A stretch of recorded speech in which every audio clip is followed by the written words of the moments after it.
Amen, amen, alléluia. Coucou à tout le monde. Hello, hello.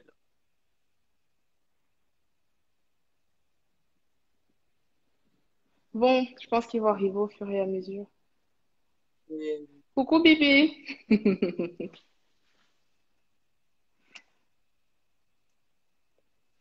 Donc, bonsoir à tous. Bonsoir à tous. Je me représente encore brièvement. Moi, c'est Zéna, administratrice du compte Dear Orphans. Et aujourd'hui, nous avons une invitée vraiment spéciale. Donc, ma maman est dans le live aujourd'hui. Vraiment, les enfants ne peuvent pas faire les choses. On n'invite pas les mamans quand même. Donc, on va parler aujourd'hui à cœur ouvert. Je pense que tout le monde a vu le thème. Bah, je vais mettre le thème, hein. Je vais mettre le thème. Et la colère, je pense que ça nous connaît un peu tous. Et on a pour invité aujourd'hui docteur Eliane Doumbé, qui est aussi coach, mindset coach. Vraiment, elle a beaucoup de casquettes, qui est également servante de Dieu. Donc, assurément, je pense qu'aujourd'hui, là, ça va claquer. Bon, je vous préviens, elle tape sur les têtes des gens. Donc, préparez-vous, c'est pas vous arrêter, le gars, vous attachez la ceinture, ça va bien se passer. Donc, ça va aller. la colère et l'importance du pardon. Du coup, pendant que je vais épingler le thème, je vais laisser qu'elle se présente. Alléluia. Bonsoir à tous, bonsoir à toutes. Donc, comme Zénab le disait, donc je me prénomme Eliane Doumbé. Je suis aussi donc la maman spirituelle de Zénab. Donc, je suis avant tout servante de Dieu. Je suis aussi pharmacien de profession et je suis aussi mindset coach. Mindset, c'est le système de pensée. Pourquoi mindset coach? Parce que j'ai compris qu'au travers d'un système de pensée qui est complètement renouvelé, nous pouvons faire de grandes choses. C'est pourquoi je me suis dirigée vers le mindset. Et je suis coach donc certifié de la John Maxwell Team. Donc, je suis coach, formatrice et experte en leadership. Okay, donc, j'ai plusieurs casquettes, j'enseigne sur plusieurs choses, mais moi, ce qui m'intéresse particulièrement, c'est le mindset. Et voilà, donc je pense et je crois véritablement que le Seigneur nous fera du bien au travers de ces temps d'édification. Amen. Donc aujourd'hui, on va parler de la colère. La colère, tout le monde, en tout cas, moi, si vous avez jamais été en colère, moi, j'ai déjà été en colère, hein, contre les gens, contre Dieu, contre la vie, contre tout le monde. Donc aujourd'hui, moi, Eliane va nous partager son témoignage, ce qu'elle a traversé, pourquoi la colère, qu'est-ce qu'elle a vécu. Et moi, je suis là, moi, j'écoute. Donc voilà, donc la colère, c'est un sujet qui me parle particulièrement. J'ai d'ailleurs fait une vidéo sur la colère sur mon YouTube. Pourquoi? Parce que avant de connaître le Seigneur, j'étais quelqu'un de particulièrement très colérique.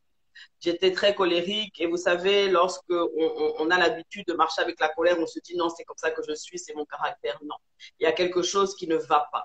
Lorsque tu développes des sentiments de colère, ça peut venir de plusieurs choses. En ce qui me concerne, et ce n'est que moi, ça venait en fait de mon passé. La colère venait en fait de tout ce que j'ai eu à vivre et donc ce sont des sentiments qui se sont accumulés et qui se sont mélangés avec de la frustration. Hello, Damiani, et se sont mélangés avec de la frustration et ce sont des choses qui m'ont accompagné toute ma vie.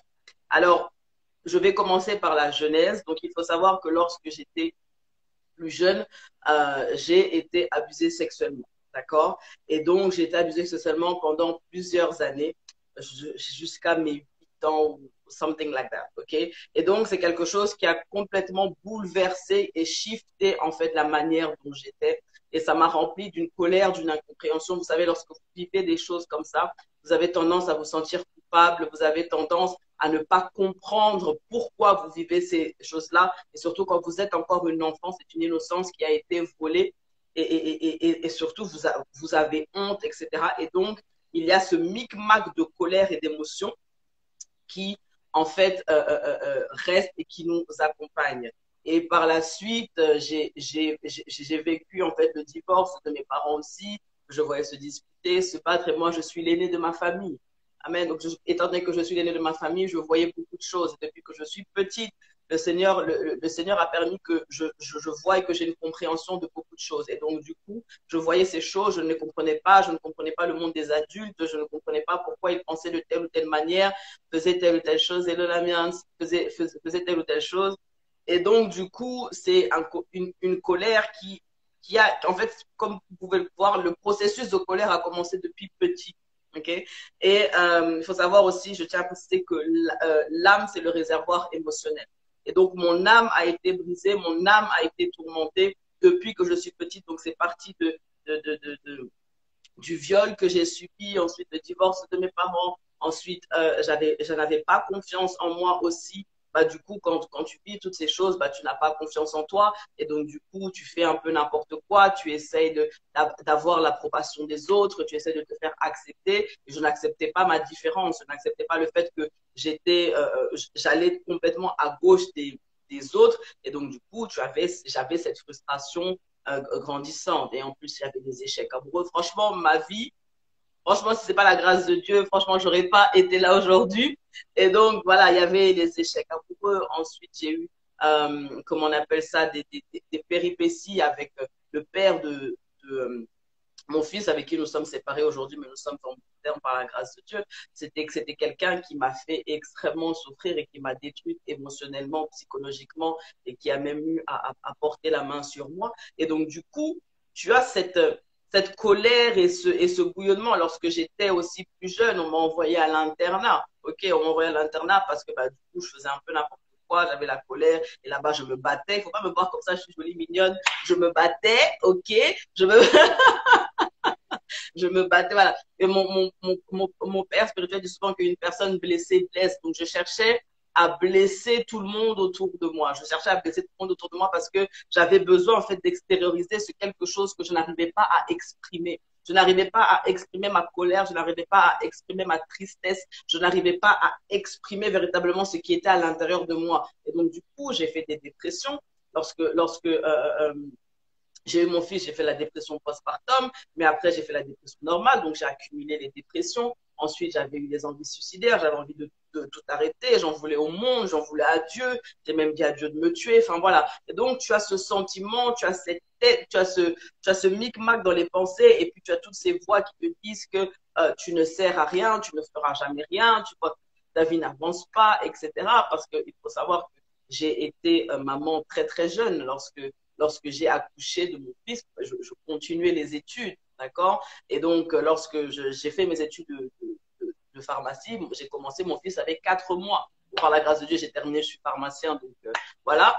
Mais c'était très, très compliqué. Toutes ces choses que j'ai vécues ont fait bouillir en moi un sentiment de colère contre la vie, contre Dieu. J'ai été rejetée. Je ne comprenais pas pourquoi ma vie était comme ça, parce que pour moi, je ne sais pas si vous avez souvent cette impression, c'est comme on dit souvent dans le pays de mon pays, pour moi, ça sort toujours autrement.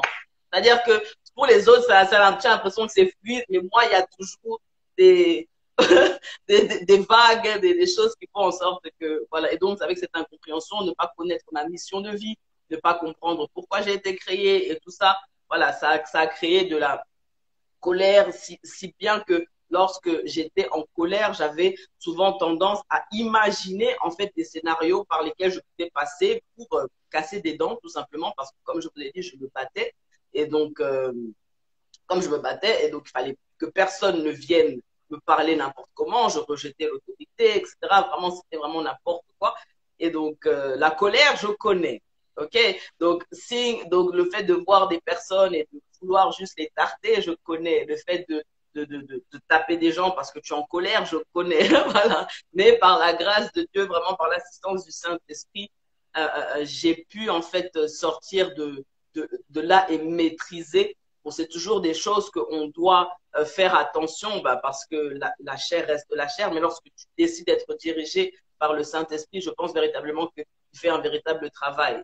J'ai appris à être plus patiente, j'ai appris à être plus tolérante, j'ai appris à ne plus exploser en fait, parce que vraiment j'explosais, j'étais comme une bombe, j'étais comme un truc de Coca-Cola comme ça là, avec beaucoup de pression. C'est-à-dire que tu me parles, je dois te répondre. Tu ne peux pas terminer ta phrase, je dois te répondre. Tu as dit A, j'ai dit A jusqu'à Z. d'insulter tes ancêtres, ta famille, tout le monde. C'est-à-dire qu'il y avait vraiment voilà, une animosité, une animosité véritable qui me caractérisait. Et voilà. Mais est-ce que Je la pense que j'ai famille était, les parents, l'entourage, ils savaient ce qui se passait? Est-ce qu'ils étaient au pas, courant? pas vraiment. Pourquoi? Parce que j'ai toujours su jouer le jeu. C'est-à-dire que même lorsque je faisais des dépressions graves et que j'avais juste envie de me tuer, je souriais. Je suis quelqu'un qui sourit beaucoup et qui cache beaucoup ses émotions et qui n'extériorise pas beaucoup. Et donc, le fait de ne pas parler, les gens ne le savaient pas. Je pouvais bien me comporter devant telle ou telle personne, mais derrière, je pouvais fuir. Bon, je sais que on me connaît dans ma famille pour ma bouche, hein, mais voilà, je pense qu'ils ne se sont jamais imaginés que j'avais une telle colère, une telle rancœur contre la vie, contre le monde, contre moi-même, etc., etc. D'accord. Mais est-ce qu'ils savent ce par quoi tu es passé? Est-ce qu'ils connaissent les raisons pour lesquelles tu avais autant de colère? Non. Ils n'ont jamais Tu su. sais, non, dans les familles africaines, on ne parle pas beaucoup, hein. C'est ça le problème, c'est que dans les familles africaines, on ne parle pas beaucoup. Il y a beaucoup le paraître, il y a beaucoup de tu dois te comporter comme ci, comme ça, et il y a beaucoup l'internalisation en fait des sentiments. Et quand tu internalises, c'est là où encore tu as ce micmac de colère qui reste à l'intérieur parce que tu ne sais pas à qui parler. Et quand tu vas parler, on ne va pas comprendre. Déjà que toi-même, tu as du mal à comprendre ce par quoi tu es en train de passer. Déjà que toi-même, tu as du mal à comprendre tes émotions. J'ai eu le coup avec la dépression. Je ne comprends pas ce par quoi je suis en train de passer. Je ne comprends pas pourquoi j'ai envie de me tirer une balle dans la tête. Je ne comprends pas pourquoi j'ai une tristesse qui m'accompagne jour après jour. Donc, comment vais-je l'expliquer en fait? À qui vais-je l'expliquer? Qui va me comprendre? Donc, tu te retrouves en fait dans une bulle où tu es un peu isolé en fait, et tu marches comme ça. Ah, c'est difficile. Vraiment, Non, ça fait beaucoup de facteurs accumulés sur des années. Mais quand on est rempli d'autant de colère, quand on est une cocotte minute qui est prête à exploser, comment est-ce qu'on fait? C'est quoi le processus pour sortir de là, pour apprendre à se maîtriser, pour apprendre à vider tout ce qui est à l'intérieur de nous et à avancer et à laisser toutes ces choses-là derrière nous?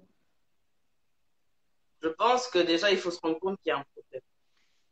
Parce que beaucoup de personnes vivent avec la colère et se disent non, moi, je suis comme ça. Donc, je ne peux rien y faire.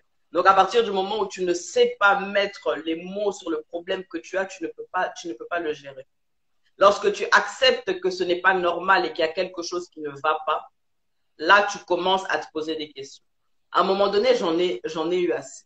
À un moment donné, j'en ai eu assez de toujours bouillonner. J'en ai eu assez d'avoir toujours ces idées noires. J'en ai eu assez d'avoir toujours envie de taper sur tout le monde parce que c'est épuisant, en fait, de marcher comme ça. C'est épuisant de marcher et je vois beaucoup de personnes comme ça qui sont remplies de colère, d'amertume et de tristesse et qui marchent le dos courbé et qui accumulent en fait ces choses-là et qui prennent des antidépresseurs, etc., etc.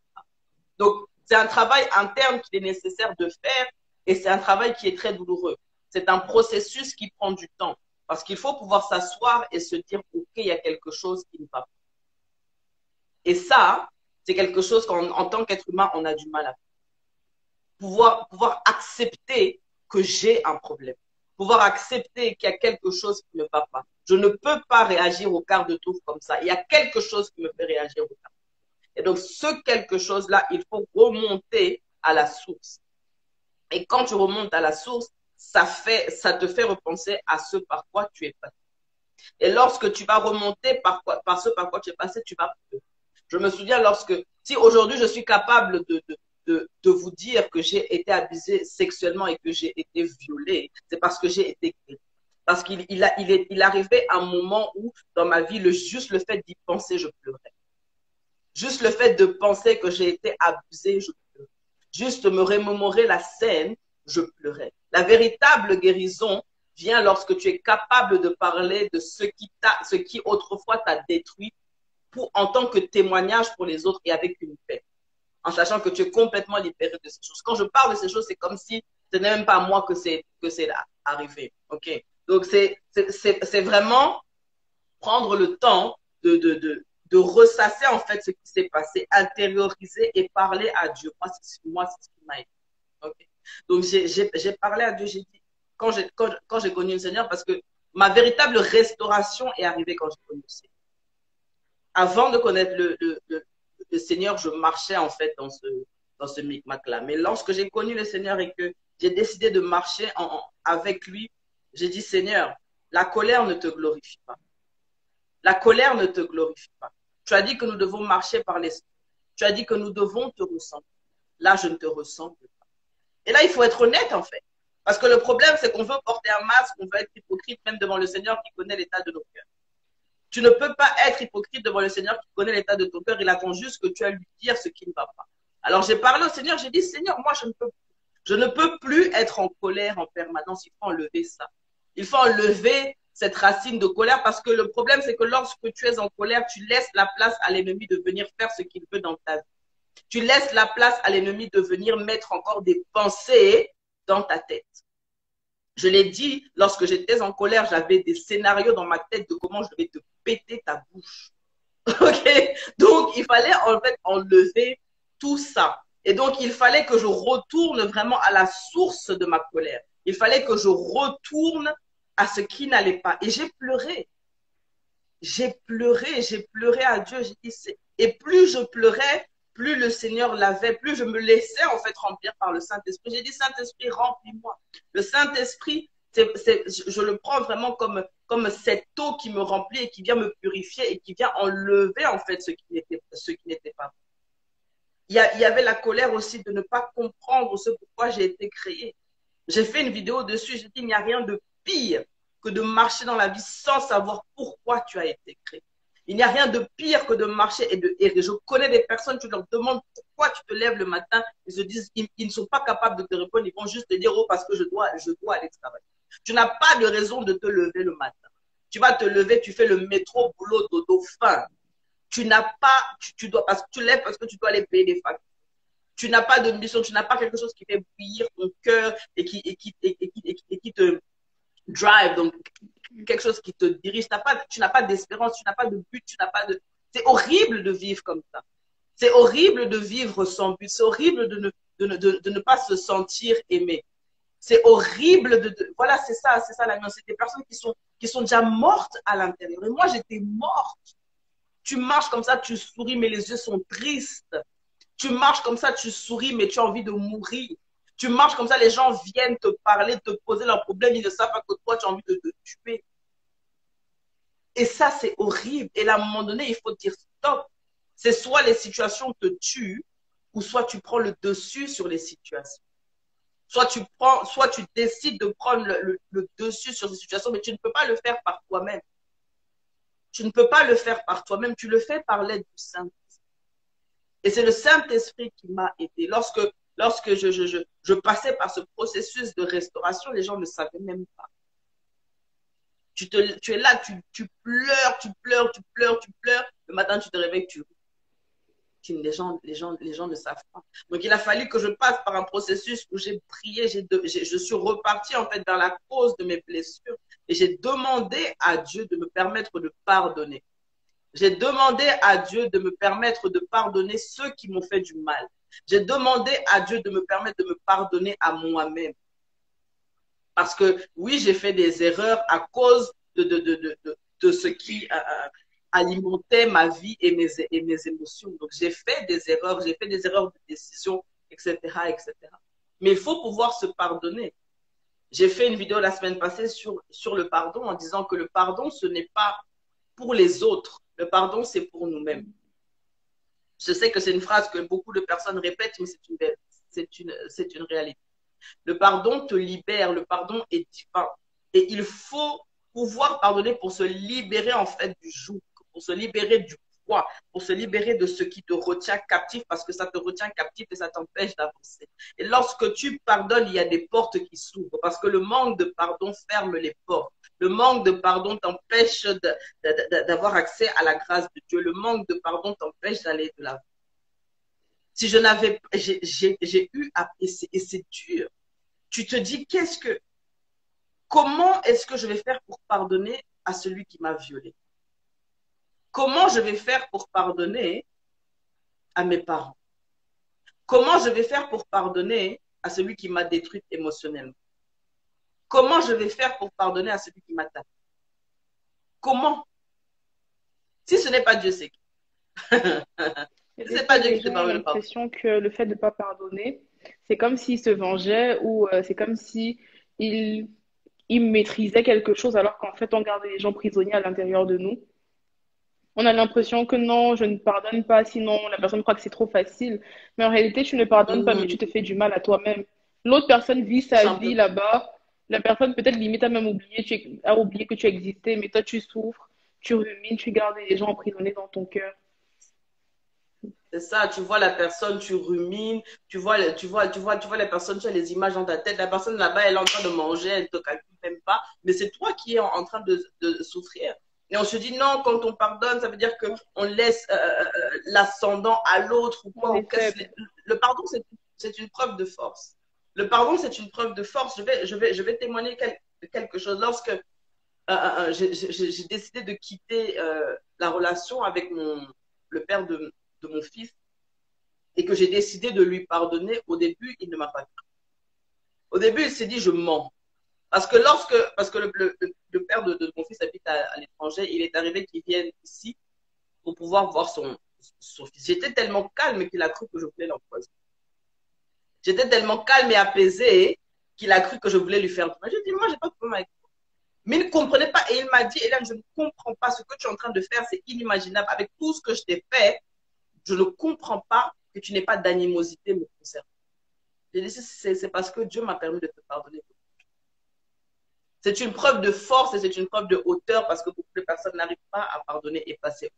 J'ai eu une discussion avec un jeune homme la dernière fois qui disait, lui, il pensait que le fait de véritablement pardonner, parce qu'il ne comprenait pas que je puisse aujourd'hui parler avec le père de mon fils, par exemple, sans avoir une animosité, pouvoir rigoler avec lui. Je parle même avec son époux. Okay. Donc, je suis arrivée à un niveau de pardon que pour lui, c'était inimaginable. Il ne comprenait pas. Il se dit, quand tu le vois, j'ai dit, je n'ai plus ces images. Je m'en fous. C'est passé. Donc, c'est-à-dire que ça me passe au-dessus. J'ai autre chose à faire. Parce que regarder, en fait, ces choses à l'intérieur, ça te pourrit la vie. Il faut lâcher prise. Et c'est ça, le plus difficile en tant qu'être humain, c'est de lâcher prise. Et on se dit, je n'y arrive pas. On se dit, je C'est n'y trop arrive pas. Et c'est difficile. lorsque Vous ne savez c'est pas ce trop qu'il m'a difficile. fait. Oui, c'est difficile. Vous ne savez pas ce que j'ai vécu. Ouais, c'est ça. Oui, c'est difficile. Oui, c'est difficile. Je ne vais pas dire que c'est facile, c'est faux. C'est très difficile de lâcher.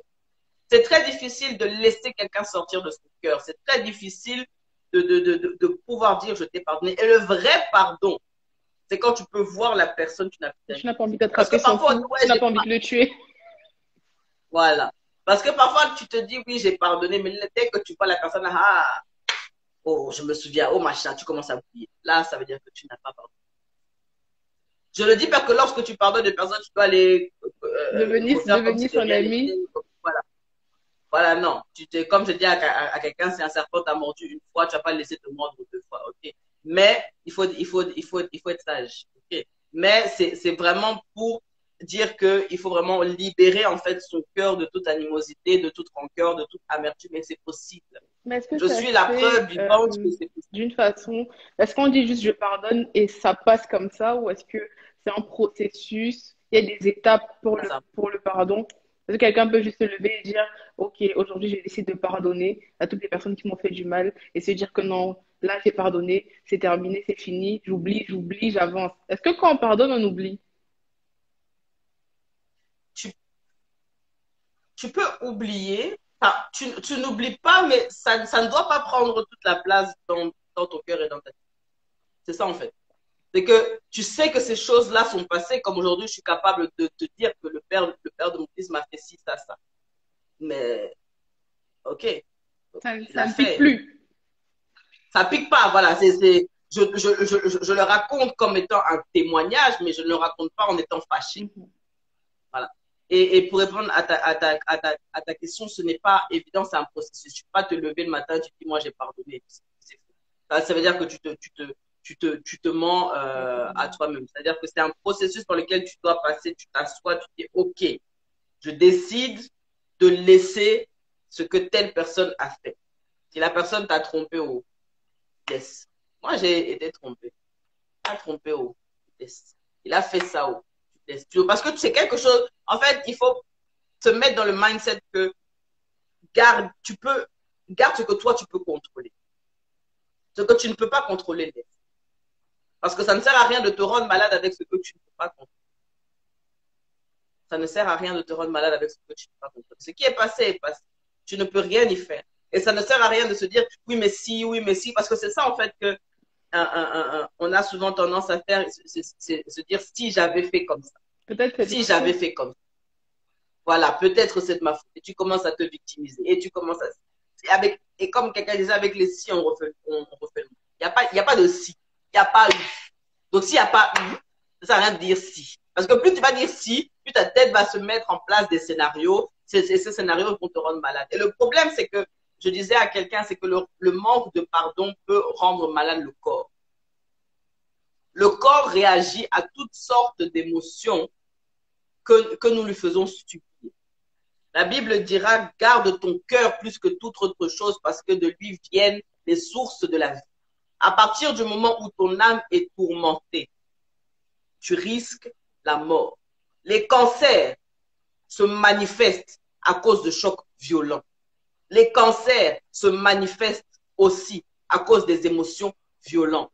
Lorsque tu ressasses quelque chose, il y a des boules d'énergie qui vont se former et tu peux attraper le cancer. Ça, c'est scientifiquement. Des tumeurs aussi. Des tumeurs, toutes ces choses-là. Il y a des gens qui sont tombés malades parce qu'ils sont amers.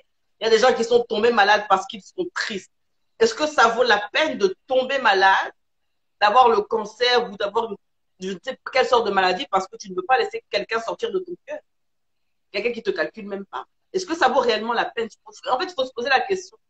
Est-ce que ça vaut la peine de se réveiller le matin en étant tourmenté? Est-ce que ça vaut la peine de se réveiller le matin en étant lourd? Est-ce que ça vaut la peine de manger, je sais pas moi, de plus manger, tu maigris, ou tu grossis.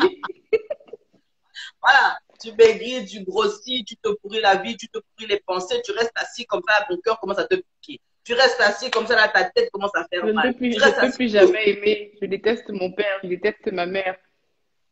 Je déteste tout le monde. Quel genre de souffrance? Pourquoi? Pourquoi? C'est la véritable question, c'est pourquoi? Pourquoi tu veux faire? Faut vraiment libérer et comme je dis, c'est demander à Dieu de t'aider. C'est demander à Dieu par l'assistance du Saint-Esprit de t'aider et de vider ces choses-là et ça prend du temps. S'il faut pleurer, tu pleures. S'il faut, bon, je peux même donner les mouchoirs, mais s'il faut pleurer, tu pleures, tu te roules au sol, tu pleures. Et chercher en fait à apprendre à se connaître. Parce que l'un des soucis que moi j'ai eu notamment, c'était le manque de confiance en moi parce que je ne connaissais pas qui j'étais. Je ne connaissais pas qui j'étais, je ne connaissais pas ma valeur, je ne connaissais pas à quoi je servais. Pour moi, je ne servais à rien. J'étais un instrument inutile et ma vie ne servait à rien. Okay? Et c'est ça, c'est vraiment le plan de l'ennemi parce qu'il avait peur que je vienne ici parler. Mais je suis là. Donc, ce qui s'est passé, c'est que j'ai pris le temps de travailler sur moi. Il y a des livres de restauration qui existent. Il y a des livres de développement personnel qui existent. Donc, mis à part la prière, il faut aussi lire. La lecture, ça a quelque chose de curatif aussi sur l'âme. Ça aide beaucoup. Moi, c'est quelque chose qui m'a beaucoup aidé. Se ressasser aussi, avoir, tu vois, tout ce qu'on dit, pensée positive, whatever. Donc, vraiment, c'est des affirmations qui te permettent de changer ton mindset et de faire en sorte que ton subconscient apprenne autre chose que ce que tu lui as déjà dit.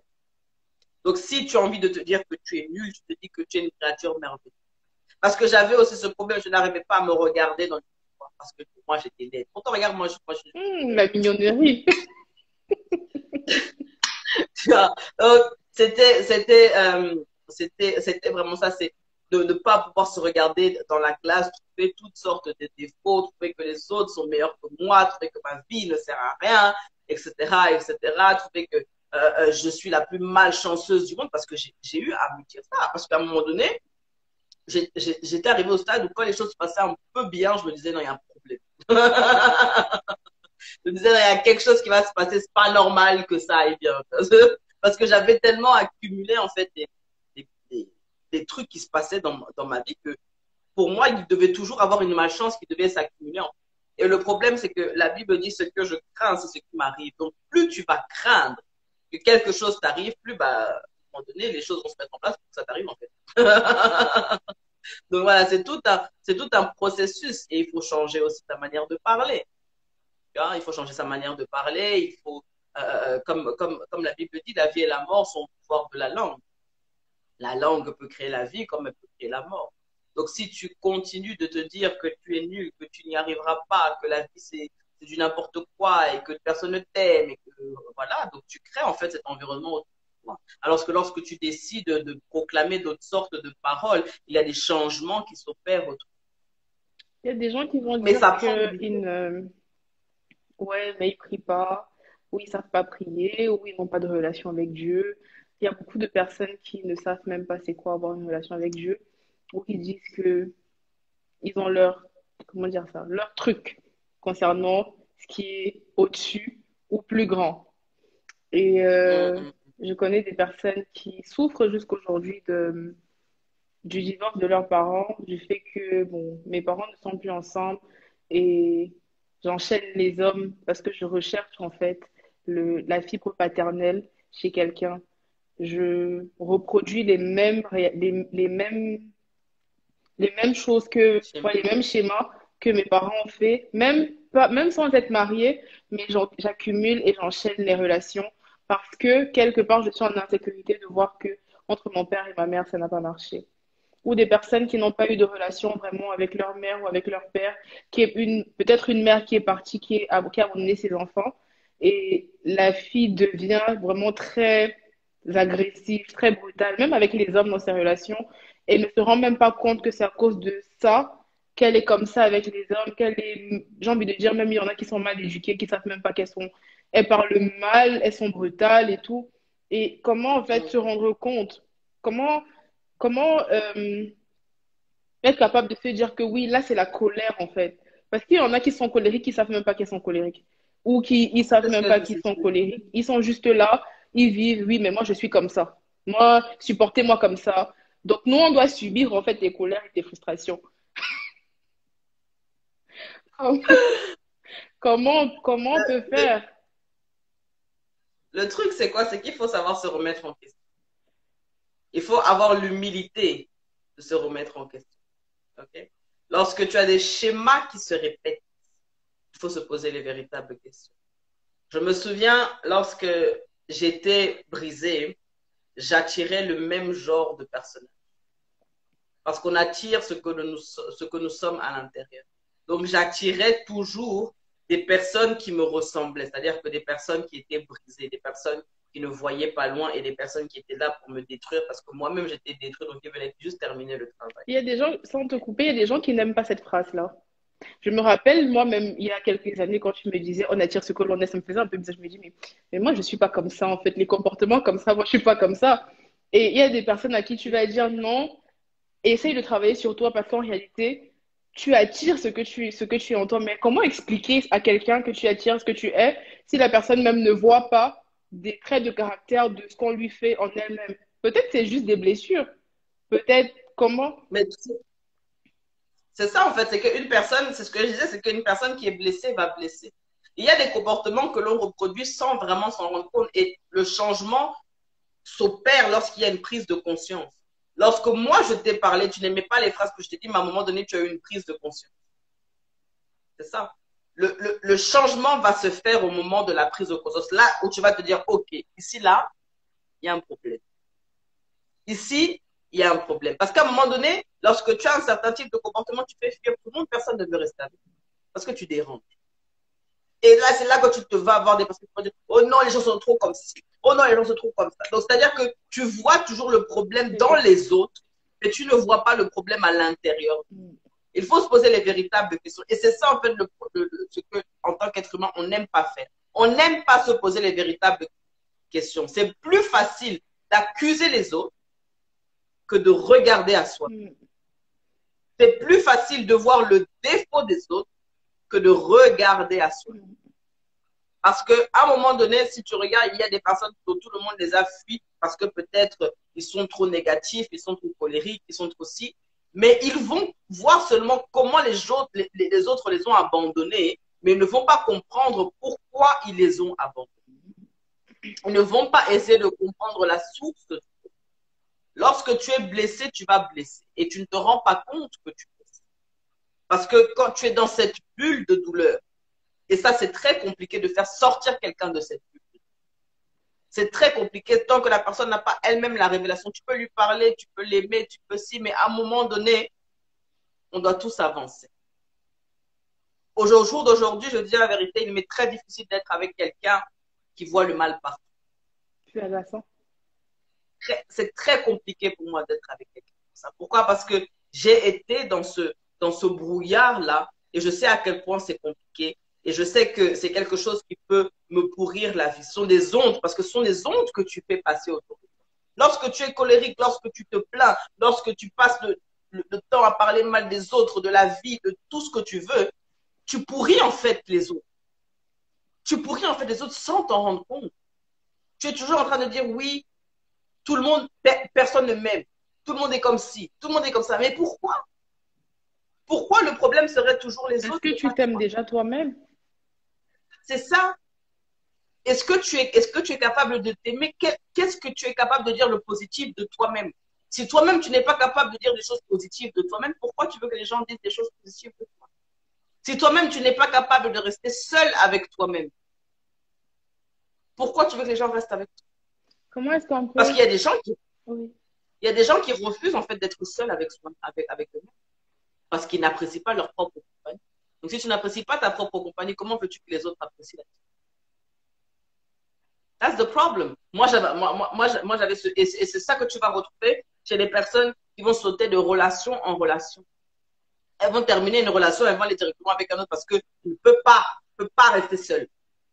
Parce qu'il faut combler quelque chose. Parce qu'il faut toujours qu'il y ait quelqu'un qui vienne combler un vide. Mais pourquoi tu n'arrives pas à combler le vide toute seule?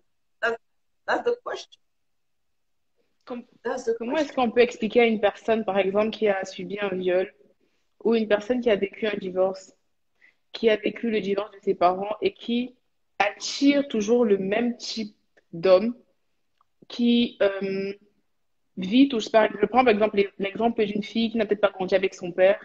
Son père a fait sa vie là-bas, son père fait son désordre. Et tu attires à toi un homme qui ressemble à ton père ou qui fait comme ton père. Comment lui expliquer que peut-être les blessures que la relation avec le papa a occasionnées fait en sorte que tu attires ce type de personne-là? Parce que on va te dire non, mais moi je ne suis pas comme ça. Mais peut-être que cette image-là ou cette douleur-là que tu vois de ton père ou que cette relation compliquée que tu as eu avec ton père, quelque part, ça a imprimé quelque chose en toi et qui fait que tu attires ça. Parce qu'on va dire à ces personnes-là, oui, travaille en toi. Mais comment est-ce qu'elle va travailler en elle ou comment est-ce qu'il va travailler en lui alors qu'il ne sait même pas, il ne comprend pas la portée de ce que tu lui dis. En posant les bonnes questions. Parce que le but, ce n'est pas de dire les choses. Et c'est ça qu'on fait en coaching, en fait. C'est poser les bonnes questions. C'est-à-dire te poser la question, quelle est l'image que tu as de ton père? Parce que tu vas le ressentir dans les réponses. Quand tu as une mauvaise image de, est-ce que tu serais capable de parler à ton père? Est-ce que tu serais capable de discuter avec ton père? Est-ce que tu serais capable de dire à ton père que tu l'aimes? Est-ce que... Je me souviens, il y a quelqu'un qui m'a posé une question, est-ce que je crois au mariage? Parce que moi, je suis issue d'une famille qui est complètement brisée. J'ai dit oui. Parce que je ne me base pas sur les expériences de mes parents pour faire mon expérience. Ils ont leur vie, ils ont leurs blessures. Les parents ont leurs blessures. Faut Les parents ont répéter. leurs On a besoin d'entendre ça, là. Les parents ont leurs blessures. Les parents ont leur lot de problèmes. Les parents ont leur lot de blessures de l'âme. Donc, ils ont bâti leur vie basée sur cela. Mais cela ne m'implique pas. Ils ont fait leurs erreurs. je suis capable de faire autrement. C'est vrai qu'à un moment donné, quand j'étais encore blessée, je ne croyais plus en l'amour. Quand j'étais encore blessée, je ne croyais plus au mariage. Mais aujourd'hui, Dieu a permis que je sois restaurée et que j'ai des exemples de mariage qui perdurent. Et donc, je crois au mariage. Mais le problème, c'est que lorsque ta vision est biaisée, tu vas te dire oui, non, de toutes les manières, ça finira comme ça. Parce que tu te bases sur ta réalité.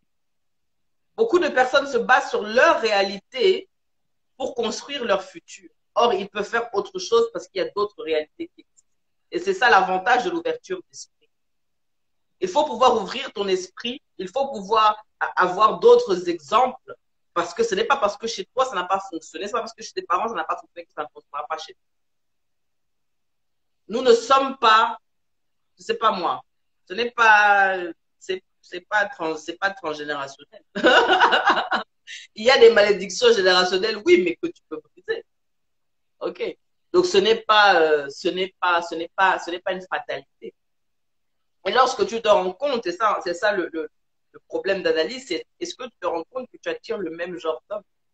Lorsque j'ai quitté le père de mon fils, à un moment donné, je me suis rendu compte que j'attirais le même genre de personne. Je regarde comme ça, je dis, mais la personne elle ressemble à mon fils, c'est pas possible. C'est pas possible. Il y a un problème. Et là, tu arrêtes. Il faut prendre le temps de tout arrêter. Et c'est ça la douleur. C'est que, comme je dis, il y a des personnes qui ont du mal à ne pas être en couple. Elles ont besoin de pouvoir combler un vide.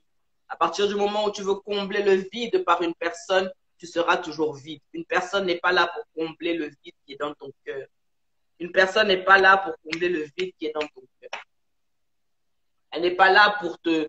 Tu dois être heureuse par toi-même. Et ça, c'est une phrase que tout le monde dit, mais c'est une phrase que tu n'as pas appris.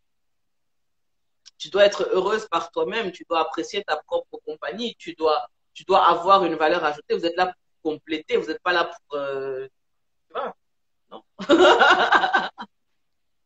Et c'est ça, c'est ça toute la d'expliquer à quelqu'un que voilà, ça ne sert à rien de sauter de relation en relation. Il y aura toujours les mêmes choses qui vont se passer. Et puis il y a des personnes que tu leur dis de rester un an seul. Ouais, non, c'est pas possible. Comment je vais rester un an seul? Comment ça, je vais rester un an seul? Je ne peux pas faire ça. Oh, Eliane, tu vois mon âge. Oh, ok. Je vois ton âge, il n'y a pas de problème. Mais ton âge qui continue d'avancer, que tu restes seul. Je veux me marier avant mes 30 ans. Ok. Tu veux te marier avant tes 30 ans, il n'y a pas de problème, gloire à Dieu. Mais lorsque tu vas aller dans un mariage avec le même genre de comportement où on va te casser ta bouche là-bas, tu vas faire. Si tu avais pris le temps d'attendre, that's the thing, ok. Si tu avais pris le temps d'attendre, de pouvoir te reconstruire afin de pouvoir attirer un autre type de personnage. Et c'est ça, en fait, le problème des femmes, mais il y a même des hommes aussi qui sautent de relation en relation parce que tu as l'impression que ça te comble. Ça va te combler 2 secondes et après, c'est fini. Et si on parlait 2 minutes Ou de des relation, hommes, là, parce que vraiment, ça fait, on parle des femmes, on parle des femmes, on parle des femmes. Mais si on parlait 2 minutes un peu des hommes qui, on est dans une génération d'hommes-femmes. Moi, j'ai envie de dire, c'est comme ça que je les appelle. Il y a très peu d'hommes qui sont des hommes encore aujourd'hui, qui sautent qui, j'ai même pas envie de dire qui sautent, qui chevauchent les relations, qui, selon eux, avoir un homme, là, il y a une philosophie aujourd'hui. Les hommes pensent qu'ils font des faveurs aux femmes d'être avec eux. Selon eux, si je suis avec toi, franchement, dis merci. Parce que vu les temps qui courent là, c'est compliqué d'avoir quelqu'un. Donc, contente-toi de ce que je te donne. Il y a des messages qui circulent comme quoi tu quittes un homme parce qu'il t'a trompé. Bah, quitte-toi toi-même. Donc, des trucs comme ça. Du coup, les femmes maintenant se disent tous les hommes trompent. Tous les hommes sont infidèles. Tous les hommes sont des salopards. Il y a des hommes qui disent toutes les femmes sont des michtos. Les femmes sont matérialistes. Les femmes sont si. Et on est dans une guerre entre les hommes et les femmes. Et les gens sont en colère. Il y a de la colère silencieuse. C'est pas forcément vouloir taper sur les gens, mais t'es très, très. Je sais pas comment dire ça, mais ça ne va pas en fait. On est dans une c'est la génération où c'est société. compliqué. Et moi, je pense aux enfants là. Qu'est-ce qu'on va leur apprendre? Non, mais c'est la société qui veut ça. Elle normalise ce qui ne doit pas être normalisé. Et ce qui a été initialement prévu est bafoué. Et donc, tu te retrouves avec des femmes qui ne croient plus en rien, tu te retrouves avec des hommes qui ne croient plus en rien, ils ne croient plus aux femmes. Et donc, étant donné que chacun se renvoie la balle, bah, ça ne peut pas s'arranger.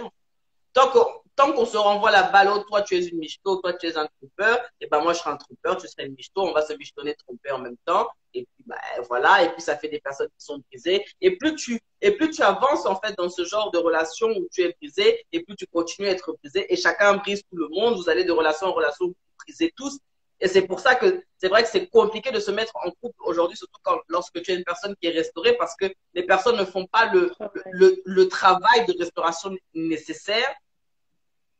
Et après, ils viennent, quand ils sont face à quelqu'un qui a fait ce travail de restauration et qui n'est pas prêt à accepter n'importe quoi, ça devient, toi, tu es compliqué. C'est compliqué. toi, Qu'est-ce tu que es, tu es exigeante? toi, tu es compliqué, tu m'embêtes.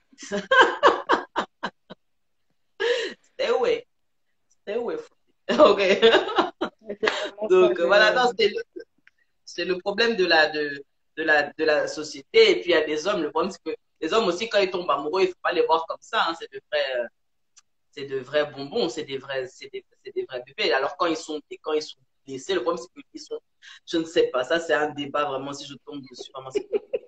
Ils ont souvent tendance à tomber sur des femmes, vraiment tu regardes ça, tu dis, Seigneur, qui t'a même envoyé. Donc tu vois même la personne de loin, hein, tu sais que ça ne va pas. Il part là-bas, il donne tout. Des fois, Et parce qu'il a tout donné, la femme va faire du n'importe quoi. Après, il va commencer à devenir méchant. C'est-à-dire qu'il est tombé sur c'est une en sorcière et colère. pour lui, Moi, je l'ai tout le pas. monde devient sorcière. Et donc, du coup, il va aller blesser tout le monde. Oui, non, on m'a fait du mal. Parce que c'est ça. Je connais des personnes comme ça. Ils sont blessés, alors ils blessent. Ils sont tombés amoureux, ils ont tout donné, ils ont tout payé. Ils ont pleuré là-bas. Parce que oui, les hommes pleurent, ils ont pleuré là-bas. Et puis après, maintenant, donc du coup, comme tu m'as fait du mal, tu vas tomber sur une bonne fille et puis ça va devenir du n'importe quoi. Et c'est le problème de la société. C'est-à-dire que la société normalise ce qui ne doit pas être normalisé. Et ensuite, donc chacun se renvoie la balle. Tu es une michto, je suis un trompeur, et puis on n'a qu'à se casser tous ensemble, mais ça fait une génération de cassés. Quand tu regardes la génération, tout le monde est cassé. Et c'est très triste. Et plus le temps passe, plus les gens vont s'éloigner de Dieu et de la normalité divine, et donc du coup, bah, ça fait des gens brisés. Tu marches, tu es là, tu as le sourire, mais tu es brisé. On est une génération de brisés. Génération de... Pour moi, ce n'est pas mon partage en nom de Jésus, mais voilà, c'est une génération de... génération de briser, donc moi je te brise. Tu es brisé, je te casse. Tu es cassé, je te casse. Et donc tout le monde se casse. Ça Et va. personne ne prend la peine de se poser, de se dire stop, il faut que je fasse ce travail-là parce que ça fait mal, parce que c'est difficile. Ah, c'est ça. Le... Voilà, c'est ça. Personne ne prend le temps de se... C'est exactement ça. Parce que comme j'ai dit, c'est un travail qui prend du temps et qui est douloureux. Quand tu dois t'asseoir comme ça, tu dois penser à ta douleur, tu préfères ne pas pleurer, mais tu préfères aller casser quelqu'un là-bas. Parce que c'est mieux. Non, c'est mieux que moi, je vais m'asseoir comme ça. Est-ce que c'est compliqué? Personne ne prend le temps de se réparer parce que peut-être ils ne savent pas par où commencer, parce que c'est douloureux, parce que j'ai pas envie de repartir dans mon passé, je préfère l'oublier et tout et tout. C'est ça le problème. Je préfère oublier mon passé, mais je préfère oublier mon passé, mais le passé me poursuit, quoi. Tu vois, le passé me poursuit et voilà. Et justement, c'est ça, on Et parle de restauration. Moi, je pense beaucoup aux enfants, aux ados, aux enfants, aux personnes qui arrivent là. La génération qui arrive là, c'est la débandade. Et ah non, si nous, déjà, dans notre génération, personne ne prend le temps de se réparer, de se reconstruire, mais qu'est-ce qu'on va leur donner à eux, aux personnes qui viennent? C'est quoi les valeurs qu'on va donner aux générations qui viennent? C'est quoi les valeurs qu'on va donner aux enfants qui arrivent? Quel genre de personnes ils vont être? Quand on pense à ça, vraiment, ça fait mal. Quand le but de la page, c'est de contribuer, de participer à la restauration des personnes. J'ai dit chers orphelins, oui, mais les gens pensent souvent que l'orphelin, c'est seulement quelqu'un qui a perdu ses parents, alors qu'il y a tellement de personnes qui ont leurs parents qui vivent encore, mais qui sont pas différents, qui sont même pires que des gens qui ont perdu leurs parents. Des familles dysfonctionnelles, des relations entre parents, enfants complètement catastrophiques, des femmes brisées, des femmes euh, qui manquent de confiance en elles, qui sont en recherche permanente d'affection parce que elles n'ont pas eu l'affection de leur père peut-être ou de leur mère. Des personnes euh, qui sont devenues très autosuffisantes parce qu'elles se disent que, bon, elles n'ont peut-être pas grandi avec un père et elles se disent, femme, je n'ai pas besoin d'un homme. Ou si tu me fais Ouais, chier, voilà, excusez-moi du terme, mais c'est ça en fait. Et comment, là, l'importance du pardon, de tout laisser, de tout. Pour quelqu'un qui ne connaît pas Dieu, comment il fait? c'est compliqué. Parce que moi, ma phase véritable de restauration est passée parce que j'ai connu Dieu. Si je n'avais pas connu Dieu, je me serais déjà tiré de ma vie. Si je n'avais pas connu Dieu, j'aurais trouvé un truc pour en finir, tout simplement. Okay? Et sans Dieu, c'est extrêmement compliqué parce que ce processus de pardon, ce n'est que par la grâce de Dieu et par l'assistance du Saint-Esprit que nous pouvons le faire. Avoir le véritable pardon et la véritable restauration ne peut se faire que lorsque les personnes me voient sourire aujourd'hui. Tu vois, moi, je souris aujourd'hui, mais je peux dire que c'est un vrai sourire. C'est pas les sourires d'avant où tu souris mais tu as les yeux pleins de larmes. Parce que ce sourire, je l'ai fait. Ce sourire où tu souris mais tu as les yeux pleins de larmes. Ce sourire où tu es en train de sourire et puis tu dis tu ne sais même pas que j'ai pleuré hier soir. Ça, je l'ai. Et lorsque les personnes me voient sourire aujourd'hui, me voient rire, me voient être, moi je suis un peu agité comme ça, ils se posent la question parfois que est-ce que celle-ci elle a même des problèmes. Mais il y a des gens qui se demandent aussi, mais comment est-ce que tu fais en fait? Quand les gens savent un peu ce que tu as vécu, ils se demandent, mais comment est-ce qu'on fait? Après tout ce que tu as vécu, mais tu es trop forte, mais c'est pas de la force, c'est la grâce. C'est pas de la Tu n'as pas de moyens. Moi, je vais peut-être parler, je vais faire un mini témoignage sur la colère. Moi, j'ai perdu mon père de la manière la plus tragique qui soit. Mon père a été tué. Et j'ai été remplie de colère. Ça, c'est une partie de ma vie que les gens ne savent pas vraiment parce que si je ne le dis pas, les gens ne le sauront pas. Il y a des personnes jusqu'ici, jusqu'aujourd'hui, qui ne savent même pas que j'ai perdu mes parents alors que ça fait quand même quelques années que j'ai plus mes parents. Mais mon père, comment il est parti? Une balle dans la tête. Comme ça. Comment vous allez m'expliquer quoi en fait? Qu'est-ce qu'on va me dire? Qu'est-ce qui s'est passé? Que je dois sourire, que je dois pardonner, que je dois avancer. Pourquoi? Pour quelle raison? Mais comment est-ce que tu fais pour passer au-delà de ça? Comment est-ce que tu fais pour pardonner? Comment est-ce que tu fais pour continuer à rire, à vivre? Comment tu fais? Ce n'est que la grâce. Il y a quelqu'un qui a dit, l'erreur est humaine, mais le pardon est divin. ça. Comment est-ce qu'on va se libérer de la colère qu'il y a en nous, c'est-à-dire ton cœur chauffe, tellement tu es en colère, tellement tu boues. Mais il y a beaucoup de personnes qui sont en colère qui ne le disent même pas. Il y a des gens qui sont là, qui te détestent toi, qui te détestent toi, c'est-à-dire les personnes, ils ont tout le monde en horreur. Mais quand tu vois, Eliane, ah, Zénab, ça va, pourtant ils te détestent, tu sais même pas pourquoi ils te détestent. Comment est-ce que tu fais? Tu es là, un gars t'a trompé, ma chérie. Je parle à une fille dans le live, là. Un gars t'a trompé, tu es là, tu pleures, tu le pistes, tu regardes tout ce qu'il fait. Mais ma chérie, il faut pardonner. Laisse-le partir. Et on va dire aux personnes l'importance d'avoir une relation avec Dieu. On n'a pas demandé d'aller prier, d'aller juste dire que non, juste d'avoir une relation avec Dieu, d'avoir une relation avec lui. Parce que c'est par là que tout passe. La douleur, j'ai envie de dire la douleur, le chagrin, la colère, quand tu les passes avec les gens ne peuvent pas forcément comprendre. Les gens vont te dire oui, ça va aller, on est là pour toi. Mais les gens ne savent pas ce qui se passe là, à l'intérieur. Les gens ne savent pas qu'est-ce qui se passe à l'intérieur. Mais Dieu sait ce qui se passe à l'intérieur. Les gens ont l'impression qu'on va parler de Dieu, ils vont dire que oui, mais vous vous dérangez avec votre Dieu là, mais moi, je ne suis pas assez quand je vais être mieux, quelqu'un m'a dit ça hier, quand je vais être mieux, avoir la capacité, là, je vais venir. Mais tu n'auras jamais la capacité, en fait. On veut être trop Ça. bien, trop, Avant d'aller à on Dieu. veut montrer aux gens que nous, on est bien, tout est OK, ça va. Mais il a dit, venez à moi tel que vous êtes. Ça veut Amen. dire que tu es mal, Tu détestes les gens, tu vas, Seigneur, je déteste les gens. Toi, regarde mon cœur. Celle-là, elle m'a fait ci. Lui, il m'a fait ça. Elle m'a fait ça. Elle m'a fait ça. Tu vois, tu es en colère. Tu vas, Seigneur, je suis en colère. J'ai envie de défoncer tout le monde là où je suis. Et ça fait pas de toi quelqu'un de mauvais. Moi, des fois, les gens me font des trucs, je reste comme ça, je me dis, ah Seigneur, moi, si j'ouvre ma bouche, là, ça va mal se passer. C'est mieux que tu prennes le contrôle. Mais ce n'est que la grâce, en fait. Comment est-ce qu'on fait pour se mettre? Comment je me mets là pour parler du deuil, de la perte? Il y a des gens qui m'ont dit, mais est-ce que ça ne heurte pas la sensibilité des gens? Comment est-ce que je fais? Comment je fais pour vous dire que mon père a été tué? Et je souris. C'est que la grâce. Ce n'est que la grâce de Dieu. Ce n'est que la grâce de Dieu. Et rester en fait dans cette présence de Dieu, dans cette bulle en fait de la présence de Dieu, parce que la présence de Dieu restaure.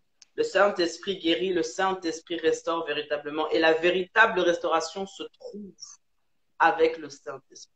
Il y a des gens qui Tu ne peux savent pas chercher. c'est qui le Saint-Esprit, là. Quand on dit le Saint-Esprit, ils ne savent pas de quoi il s'agit. Le Saint-Esprit, c'est la dimension de Dieu sur la terre qui est à l'intérieur. Et parce qu'il est à l'intérieur de nous, il travaille avec nous tous les jours. Quand Jésus est parti, il a dit, je vous laisse le Saint-Esprit. Et le Saint-Esprit est là. C'est à lui que nous parlons. C'est à lui que nous recommandons toutes choses. Lorsqu'on a commencé ce live, j'ai prié, j'ai recommandé ce live à la présence de Dieu et j'ai demandé au Saint-Esprit de prendre le contrôle de toutes choses. Parce que c'est lui qui nous permet en fait d'agir et qui nous permet de faire ces choses. Si aujourd'hui je suis restaurée, c'est parce que j'ai crié à Dieu. Lorsque Dieu m'a récupéré, j'étais dans une situation très, très, très complexe. J'étais dans l'impudicité. J'avais les histoires de sex frame. J'étais dans la pornographie. J'étais dans la masturbation. Toutes ces choses, j'étais.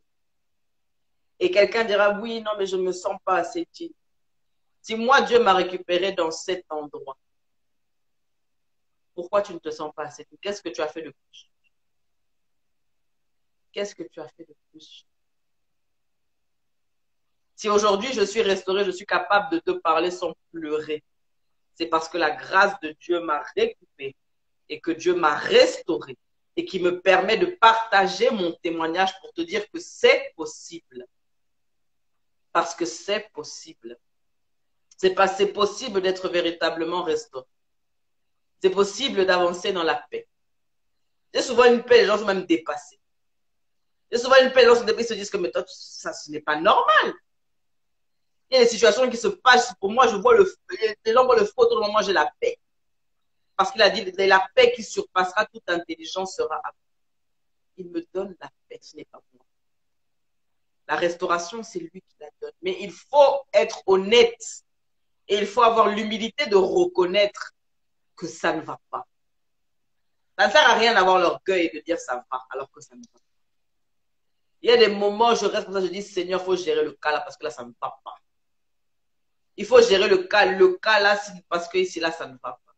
Enlève, si par exemple, je ne sais pas, tu as un sentiment de jalousie, de tristesse ou whatever, tu dis Seigneur, ici, là, il faut enlever. Je n'ai pas, et c'est comme ça que tu te retrouves avec des gens qui empoisonnent X ou Y parce qu'ils sont jaloux, ils ont des choses que tu ne comprends pas. Parce qu'ils ont laissé en fait la jalousie, la colère, l'amertume prendre le contrôle. Dès qu'il y a un sentiment comme ça, parce que ça peut arriver, nous sommes des humains, le diable passe par toutes sortes de choses. Il faut être honnête et dire à Dieu, Seigneur, quand tu as un sentiment de jalousie qui se développe, tu dis, Seigneur, je ne veux pas ce sentiment. Ce n'est pas quelque chose que j'ai l'habitude de faire. Je n'en veux pas. Enlève-le. Je n'ai pas l'habitude d'être jalouse. La jalousie ne te glorifie pas. Je n'ai pas de raison d'être jalouse parce que tu as des projets de paix et de bonheur pour moi aussi. Alors enlève cela. Enlève cette tristesse. Enlève cette amertume. Enlève cette colère. Je n'en veux pas. Seigneur, si tu ne le fais pas, je ne pourrai pas le faire. J'ai la volonté, mais je n'ai pas la capacité. Et parce que tu seras honnête, au fur et à mesure, la transformation va se faire. Ce ne sera pas en un jour. Ça prend du temps. La transformation et la restauration véritable prend du temps. Il m'a fallu plus de 10 ans pour être resté. C'est un processus par lequel je suis passée. Si aujourd'hui je suis capable de te dire que j'ai été violée, je te parle, je te regarde comme ça, j'ai pas de problème. Ça ne me regarde pas, c'est passé. Aujourd'hui, je te dis qu'on m'a tapé. Aujourd'hui, je te dis qu'on m'a trompé. Aujourd'hui, je te dis que j'ai été victime comment on appelle ça, de tout ce qui est truc d'impudicité, tout ça là. Ça ne me définit pas. C'est quelque chose par lequel je suis passée qui a été conditionné par mes blessures de l'âme.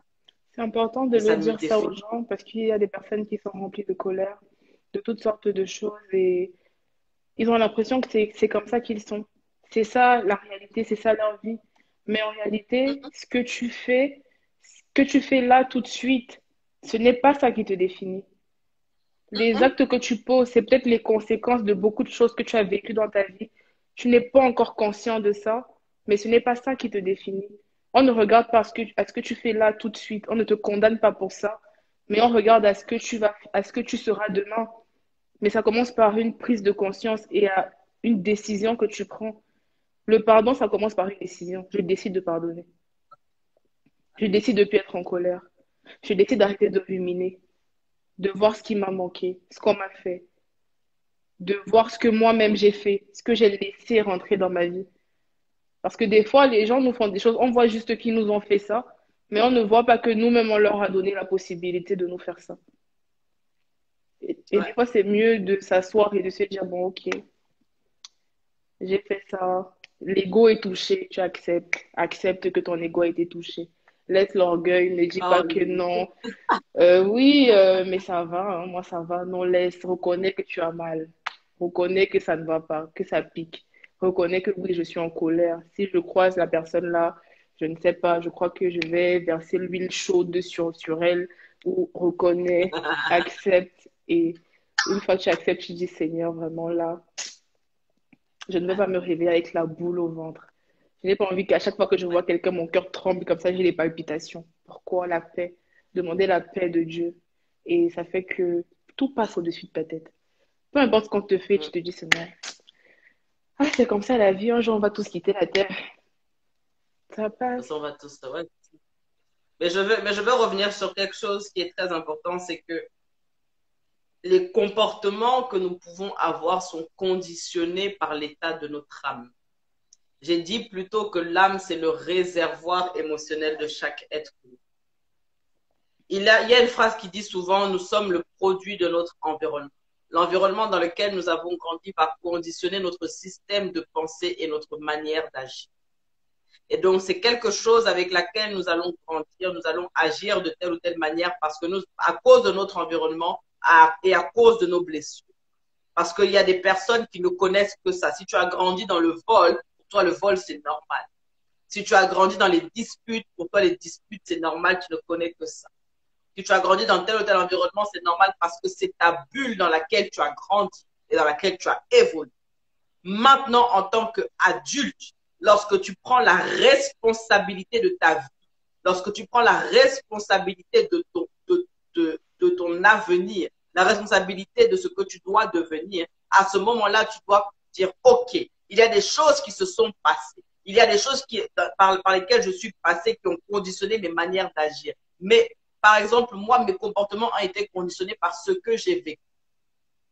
Lorsque tu es violé en étant petit, il y a des choses qui se développent il y a un appétit sexuel bizarre qui se développe. Tu as un rapport bizarre avec des hommes qui se développent. Et c'est ça qui faisait que je n'avais pas confiance aux hommes. J'avais envie de les blesser et je pouvais aller d'homme en homme. Le fait que mes parents avaient été divorcés, je n'avais plus confiance en l'amour. Je n'avais plus confiance au mariage. Je n'avais plus confiance en ce que je voyais. Pourquoi? À cause de l'environnement dans lequel j'étais. On affiche et tu as ce qu'on ressent. Ouais. Donc, à cause de l'environnement dans lequel j'étais, mon comportement a été conditionné. À cause de ce que j'ai vécu, mon comportement a été conditionné. Mais une fois que j'ai pris conscience que ce n'était pas normal, une fois que j'ai pris conscience que j'en avais assez d'être en colère. Une fois que j'ai pris conscience que j'en avais assez de faire n'importe quoi avec mon corps et avec ma vie, j'ai décidé de mettre les choses en ordre. J'ai décidé de remettre ma destinée dans les mains de Dieu et j'ai changé du tout. J'ai changé du tout. Si on te dit que j'ai vécu cette vie, tu vas dire non. Aujourd'hui, si je te dis que j'ai vécu cette vie, c'est parce que je te dis, si tu me vois là, tu ne peux pas savoir. Tu ne peux pas savoir. Parce que ça ne me définit pas. Ça ne définit pas ma valeur. Ça ne définit pas qui je suis. Ça ne définit pas là où je suis censé aller. Ce qui définit là où je suis censé aller, c'est ce que Dieu dit de moi. Ce qui définit là où je suis censé aller, ce sont les plans que le Seigneur a prévus pour ma vie. Ce qui s'est passé était là pour me dérouter. L'ennemi a tout fait pour que je ne fasse pas tout ce que je suis en train de faire aujourd'hui. Ce qui s'est passé Il a vraiment en ce dérouté moment, ma et vie. puis répète ça, ce qui s'est passé dans ta vie, dans ton passé, n'a rien à voir avec ta valeur. Ce n'est pas parce que Ça n'a tu as rien. été violée que tu n'es pas une femme ou que tu es dévaluée. C'est pas parce qu'on t'a trompé que tu n'as plus de valeur. C'est pas parce que tes parents ont divorcé que toi, ça n'a rien à voir avec ta valeur. Don't play with me. C'est-à-dire que je suis passée du je n'avais pas confiance en moi à there's nothing you can tell. Tu vois, donc, tu peux rien me dire. Et donc, c'est un travail de restauration que j'ai fait par l'aide du Saint-Esprit et avec le Seigneur qui me permet d'être ici aujourd'hui. Une femme qui est épanouie, une femme qui est pleine de confiance, une femme qui a confiance en l'avenir. Donc, je sais ce par quoi certaines personnes sont en train de passer. Parfois, je me dis, le Seigneur a permis que je passe par toutes ces choses pour que je puisse aider. Donc, au travers de ma restauration, les gens peuvent avoir leur guérison. Parce que je suis là pour te dire que c'est possible. Je suis là pour te dire que tu peux guérir. Je suis là pour te dire que même si tu as été abusé, tu peux être en paix. Je suis là pour te dire que tes erreurs ne te définissent pas. Je suis là pour te dire que même si tu as fait n'importe quoi dans le passé, lorsque tu viens à Christ, toutes choses anciennes sont passées et les choses deviennent nouvelles. There's nothing you can tell me. There's nothing. Wow. Si je parle librement, c'est parce que je suis restaurée. Une personne qui n'est pas restaurée ne parle pas. Ah, je me rappelle Une avant, personne qui quand on n'est me pas demandait, restaurée se cache. avant quand je disais peut-être que oui, je racontais des choses que j'avais vécues, je sentais mes mains qui tremblaient comme ça, là. Quand je disais, quand on me demandait, oui, mais euh, comment est-ce que tu as perdu ton père, c'est pas indiscret, je me mets à trembler comme ça, là. Je me dis, mais pourquoi vous me posez des questions comme ça? En quoi ça vous regarde, en fait? En quoi ça vous regarde? Pourquoi vous me demandez ça? Et honnêtement, c'est la grâce. Je C'est la sais grâce de que Dieu. on vous fatigue, on s'excuse, mais C'est la c'est grâce. la grâce. Les gens ne le comprennent pas. Ce n'est peut-être pas une dimension qui est familière aux gens, des comportements dysfonctionnels qui, selon la société, tout c'est normal, mais ce n'est pas normal de parler avec des gens et de crier tout le temps. Ce n'est pas normal dès qu'on te dit un truc, tu vis au huitième de tour, tu veux seulement frapper les gens. C'est pas normal. C'est pas normal. C'est pas normal. C'est vraiment pas normal. C'est vraiment pas Et normal. quand on ne guérit pas de nos blessures, tu vas rencontrer une personne demain qui va te dire, moi par exemple, ou bien quelqu'un va venir te dire, oui, mais franchement, euh, pourquoi toi tu es comme ça? Tu es un peu dur avec les hommes, par exemple. Et si tu n'as peut-être pas pris la peine de régler tes problèmes à l'intérieur, tu ne pourras pas dire à la personne que je ne suis pas dur, je sais peut-être ce que je veux. Mais si tu es dur par rapport aux blessures que tu as eues, tu réagis. Et on ne sait pas pourquoi les gens réagissent aux commentaires. Tu dis un truc pour toi, tu ne sais pas puisque je ne sais pas ce que la personne a vécu. Mais la personne réagit. La personne t'agresse. Mais ça veut dire que là, arrêtons aussi d'être trop susceptibles parce que les gens ont des réactions bizarres avec nous. Ça devient, oui, elle est mauvaise, oui, elle est méchante, oui, moi, je ne sais pas ce que je lui ai fait. Mais les gens blessés blessent. Quand une personne réagit d'une façon brutale avec toi, comprends qu'il y a quelque chose à l'intérieur, que ça ne va pas. Des personnes qui ont l'air tellement, j'ai trop confiance en moi, moi je suis ci, tous les moi je ont un problème à l'intérieur. Problème d'ego. Ego, ego, ego. Non, non, c'est vrai, c'est vraiment ça, une personne qui est blessée, blesse. Et la seule manière de pouvoir l'aider, c'est de l'aimer. et de prier en fait pour cette personne. Parce que, et c'est bien parce qu'en ce moment, on a une série d'enseignements sur ça. Lorsque tu vas pointer quelqu'un, bah, ça n'arrangera pas le problème. Nous ne sommes pas meilleurs que les autres et nous ne savons pas comment nous aurions réagi si on était dans ces situations. Ce qui te semble petit aujourd'hui peut être quelque chose d'extrêmement grand et disproportionné dans la tête de la personne parce que c'est comment elle vit cette situation, c'est sa réalité. C'est sa réalité. C'est elle qui perçoit la situation, c'est elle qui vit la situation. Oui, ça peut souvent paraître exagéré, mais c'est parce que tu ne sais pas l'état émotionnel dans lequel la personne vit. Mm. Et ce n'est pas évident. Franchement, on est tous là. Il n'y a personne qui peut dire qu'il n'est pas blessé. Il n'y a personne qui peut dire que la vie a été tendre avec lui. Il n'y a personne qui peut dire qu'il n'a pas eu d'épreuve. En tout cas, si vous n'avez pas eu d'épreuve, venez m'écrire ici. On va parler. Vous allez m'expliquer. What kind of Ou grace? du moins, Okay. ça arrive, Mais hein, mais voilà, bon. Il y a des grâces particulières, on ne sait pas. tout le monde a toujours eu quelque chose. Voilà. Donc, nous marchons tous avec quelque chose et vraiment, c'est vraiment pouvoir mettre le doigt dessus et pouvoir travailler en fait dessus. Et nous sommes toujours en constante évolution en tout temps. Et ne pas se dire que nous sommes arrivés, ça c'est une preuve d'orgueil. Il faut avoir l'humilité de reconnaître que même si tu as été guéri, tu peux encore Oui, retomber. Il faut avoir l'humilité de reconnaître devant Dieu que, ah Seigneur, ici, là, j'ai besoin de toi. moi, j'ai envie de Moi, frapper. en tout Moi, je cas, vais moi, je frapper. reconnais. J'ai envie de... Mais ça va aller. J'ai envie de dire aussi que la Et colère, c'est... je me souviens que quand le Seigneur travaillait tout ce qui était colère à l'intérieur de moi, j'ai une amie qui m'a dit, Hélène, là, je vois vraiment que le Seigneur est en train de travailler quelque chose. Pourquoi? Parce que à l'époque, je pouvais faire des doigts d'honneur à tout voir. C'est-à-dire que c'était pas mon problème. C'est complètement taré. J'avais vraiment des problèmes. Et donc, du coup, lorsque j'ai commencé à apprendre à avoir la maîtrise de moi et que je ne répondais plus, les gens me regardaient genre, il y a quelque chose qui se passe là. Tu vois. Mais voilà, il faut vraiment avoir l'humilité de reconnaître que nous sommes faibles, avoir l'humilité de reconnaître que nous avons besoin du Seigneur, avoir l'humilité de reconnaître que nous aurons toujours besoin d'aide tous les jours de notre vie et que nous ne sommes pas arrivés.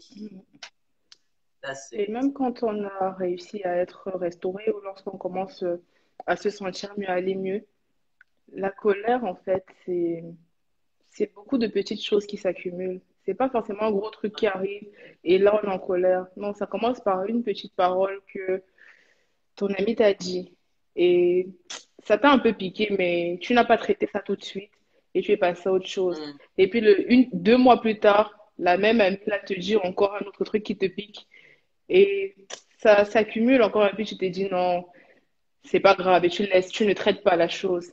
Et comme ça, une accumulation de petites choses. Et puis tu te rends compte que telle amie, vraiment, je n'arrive plus à la supporter. C'est quand je la Pour vis rien. comme ça, tu te dis que je ne comprends pas, mais telle personne-là, ça ne passe plus. J'y arrive plus. Mais c'est une accumulation de petites choses que tu n'as pas traitées qui est devenu un gros truc. C'est pour ça il faut pas, en fait, dès qu'il y a quelque chose, il faut stopper ça, en fait. Faut pas laisser, c'est comme une plaie avec du pu, hein. Faut pas laisser que ça se disperse, sinon ça fait une petite épice, ça va dans tout le corps et ça devient n'importe quoi. Faut garder son cœur. Comme ici, on pense aux générations qui arrivent, aux enfants. Qu'est-ce que, selon toi, l'éducation, quelles sont les choses essentielles qu'on doit donner à nos enfants? Parce que honnêtement, ça, c'est un truc qui me fait mal. C'est pour ça que j'en parle souvent. Quand je vois les générations qui arrivent là, quand je vois le monde dans lequel on est, quand je vois comment les valeurs sont en train de changer, quand tu vas sur Instagram, TikTok, tu vois des enfants de 12 ans en train de twerker, tu avances, tu vois des mamans, l'enfant a 10 ans qui ont fait des ongles de la longueur XXL. Bon, ce sont mes valeurs à moi. Il y a des personnes peut-être qui vont trouver ça c'est normal, mais pour moi, c'est pas normal. On vole l'enfance des enfants. On leur montre que la perversion, c'est normal à tout âge. Euh, c'est terrible en fait. Les enfants, les jeunes garçons qui, à 6 ans, savent c'est quoi la pornographie. Non, tout va bien, c'est normal dans les dessins animés. Mais ces enfants-là, pour une personne par rapport à ton histoire, à toi, à ton vécu, qu'est-ce qui, quelles sont les choses essentielles à donner aux personnes qui viennent derrière, aux ados, aux générations qui arrivent là, parce que je crois qu'on doit s'armer. Ça va être chaud. Ouais, ouais. Comme dit Sonia, il faut aller bien pour que nos enfants soient bien et pouvoir les guider dans ce monde. C'est ça, c'est vraiment ça. C'est que malheureusement, on est dans une société où tout va vite et puis les parents laissent beaucoup les enfants et donc les réseaux sociaux prennent le contrôle de l'éducation aussi des différents enfants. Et donc, je pense qu'il est important de laisser les enfants être enfants. Il faut pouvoir les protéger, il faut pouvoir leur donner de l'amour et leur inculquer de bonnes valeurs. Mais le problème, c'est que tu ne peux pas inculquer ce que toi-même tu n'as pas. Et malheureusement, dans ce monde où nous sommes aujourd'hui, les gens vont faire des enfants juste comme ça. Les gens vont faire des enfants parce que c'est arrivé, ils ne vont pas connaître tout ce que ça engendre. Et donc, du coup, tu te retrouves avec des mères qui vont dire à leurs enfants qu'ils sont des accidents, des mères qui vont commencer à maltraiter les enfants en disant que tu as gâché ma vie, etc. Alors que l'enfant n'a rien demandé. Et donc, tu te retrouves avec un enfant qui est blessé et qui se laisse embrigader dans toutes sortes de choses. Et donc, c'est important donc, de pouvoir travailler sur soi-même pour pouvoir donner de bonnes choses à nos enfants parce que, comme disait Pasteur Yvan, on enseigne ce que l'on sait, mais on transmet ce que l'on est. Tu ne peux pas transmettre quelque chose de bien à ton enfant si toi-même, à l'intérieur, ça ne va pas. Si nous sommes aujourd'hui, malheureusement, là où nous sommes, c'est parce que les générations d'avant n'ont pas pris le temps aussi de pouvoir travailler à l'intérieur d'eux parce qu'ils ont reproduit aussi des schémas comportementaux de leurs aïeux. Et donc, c'est des choses qui se reproduisent. Et je pense qu'il est temps de briser, en fait, ce cycle. Il est temps de briser ce cycle de comportements qui se reproduisent et de pouvoir faire un véritable travail pour pouvoir avancer avec une jeunesse équilibrée. Et je pense qu'avec le temps qui court et avec tout ce qui est réseaux sociaux et TikTok et whatever et tout ce qui est challenge bête, là, vraiment, ça fatigue mon esprit. C'est très, très compliqué. J'en ai assez de cette challenge. C'est-à-dire quelle colère, non, sainte colère, quelle sainte colère dans l'expérience, ça fatigue son esprit vraiment. Oh non, ça me fatigue. C'est-à-dire que tu vois de tout et puis tu regardes les réseaux sociaux. C'est pas possible. Et donc, à un moment donné, faut pouvoir comment on appelle ça, mettre des barrières, même si les enfants diront non, t'es pas cool, t'es ceci, t'es cela. Bon, voilà, c'est pas grave. C'est pas grave parce que bah, quand ils grandiront, ils verront. Parce que plus le temps va passer, plus ce sera compliqué. Malheureusement, ce sera comme ça. Et donc, je pense que c'est à nous, dans notre génération consciente, de faire changer les choses et de montrer l'exemple. Et c'est ça, et c'est ça le leadership. C'est l'influence que nous pouvons avoir pour pouvoir faire en sorte que les choses changent. J'ai envie de dire qu'aujourd'hui, il y a il y a la formation. C'est vrai, la vie te fait avoir ton expérience. Comme j'aime dire, la vie rend humble. C'est-à-dire que si tu n'es pas Mmh. encore humble, ne t'inquiète pas, la vie va te rendre humble. Ça va aller, ça va venir. Et la vie, tu as ton expérience et tout. Tu as ton bagage qu'il faut, au fur et à mesure que tu avances, enlever les choses qui ne te servent pas, les jeter pour avancer de manière plus légère. Mais l'importance aussi, il y a la formation et il y a l'entourage. Ouais, Aujourd'hui, les jeunes, je ne sais pas, peut-être qu'on a l'impression que c'est un effet de mode ou je ne sais pas, mais la formation, c'est important. L'entourage, c'est important. Le fait de, le fait d'être avec des personnes qui savent qui savent te dire la vérité. On est entouré de trop de personnes qui ne sont pas authentiques ou qui ne montrent même pas réellement ce qui se passe à l'intérieur d'eux. Savoir dire exactement ce qui se passe à l'intérieur de toi, ça ne fait pas de toi quelqu'un de faible. Savoir être transparent avec les gens qui sont autour de toi, de dire là, ça ne va pas, ça ne fait pas de toi quelqu'un de faible. Savoir être authentique, ça ne fait pas de toi quelqu'un de faible. Savoir reconnaître que il y a quelque chose qui ne va pas et il faut que je me fasse aider ne fait pas de toi quelqu'un de faible. Je vais prendre l'exemple sur moi. J'ai perdu mon père à 15 ans et ma mère à 18 ans. Donc, j'avais mon frère et ma sœur. Ça veut dire que chacun essaye comme il peut. Oui, vous êtes entouré, on va te dire que les tantes et les oncles, d'accord, la famille, les cousins, les cousines. Mais chacun déjà n'arrive pas à s'en sortir dans son. Moi, je parle même pas de la vie, hein, je parle de ce qui se passe à l'intérieur de toi.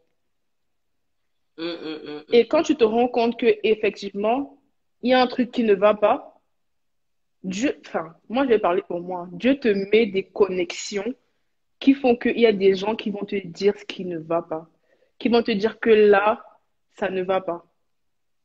J'ai l'un de mes meilleurs amis avec qui je parle beaucoup. Lui, il n'a pas peur de taper sur ma tête. J'ai ma maman là, si elle vous dit comment moi, je l'ai fait transpirer, comment je l'ai fait transpirer parce que la petite est têtue à mort. Mais Têtu comme c'est pas quoi. Ah, Jésus, non, vraiment, ça, c'est tout m'a aidé avec cet enfant. C'est compliqué. la petite est têtue à mort. Mais tu t'assois et tu te rends compte à un moment, tu acceptes. Même si tu vas te brûler comme des enfants, tu laisses la personne, tu reviens et puis tu t'assois, tu acceptes et tu fais le travail. Avec l'aide de Dieu, avec l'aide de Dieu, tu fais le travail. Moi, je me suis fait coacher. J'ai fait des écoles de coaching, j'ai fait des écoles de préparation. Même, entre parenthèses, même les filles, là, tous les jours, je veux me marier, je veux me marier, je veux me marier. Mais si on te pose là maintenant, on te dit, OK, on te pose, est-ce que tu es prête? That's a real Si on te met là-bas dedans, là, tu es sûr que tu vas tenir. Pourtant, il y a des personnes plus avisées, il y a des personnes qui sont là, qui sont une oreille, qui peuvent te dire que moi, j'ai fait cette erreur-là. Ne, fais attention. Mets pas ton pied là-bas. Ou bien détourne un peu comme ça. N'ayez pas peur d'aller vers les gens et d'exprimer. Faites attention à qui vous vous confiez aussi. Mais quand vous avez C'est quelqu'un en ça. face de vous qui comprend, qui a une certaine euh, posture pour comprendre et pour te faire avancer, n'aie pas peur d'aller vers elle et de lui dire, ou vers lui et de lui dire que là, ça ne va pas. Comment est-ce que tu fais? Est-ce que tu peux m'aider? Parce qu'on est trop, on est une génération de super-héros, on est trop fort, tout le monde est trop fort. C'est vraiment compliqué. Pour répondre à Sonia, tu me contactes, Yaya. Tu me contactes, il n'y a pas de problème. Tu m'écris, je pense que tu as mon numéro, ou tu m'écris sur Instagram ou whatever. Et puis, on gère ça. On gère. Donc, je vous ai dit au début du live que ma mère qui est présente ici est une servante de Dieu. Donc, je vais la laisser libérer quelques paroles sur vos vies, sur les personnes qui sont dans ce live. Et je pense que quelque Amen. chose de bon va se passer. Amen. Alléluia. On va élever la voix. Nous allons d'abord rendre grâce à Dieu. On va rendre grâce à Dieu pour ces moments.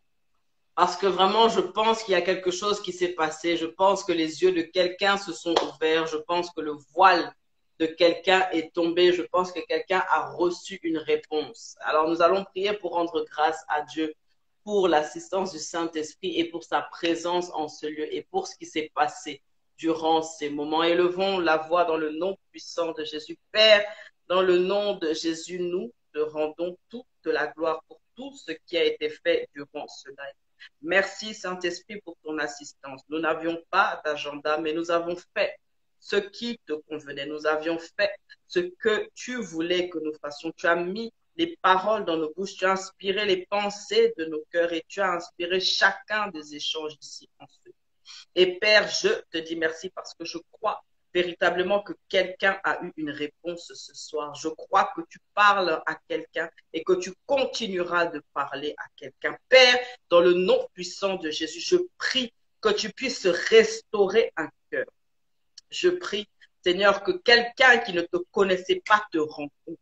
Je prie que tu puisses aller à la rencontre de toute personne qui regardera ce live et qui a besoin de réponse. Oh Seigneur, pour toutes les personnes qui se posent la question sur si tu existes, Seigneur, manifeste-toi. Agis et manifeste-toi, Seigneur, dans leur vie. Et montre-leur que tu es Dieu. Oh Père, toi qui as été le Dieu de ma restauration. Oh toi qui as été le Dieu de ma guérison. Oh toi qui as été le Dieu qui m'a permis d'aller de gloire en gloire et de profondeur en profondeur. Seigneur, rencontre ces personnes, Seigneur. Rencontre ces personnes aujourd'hui.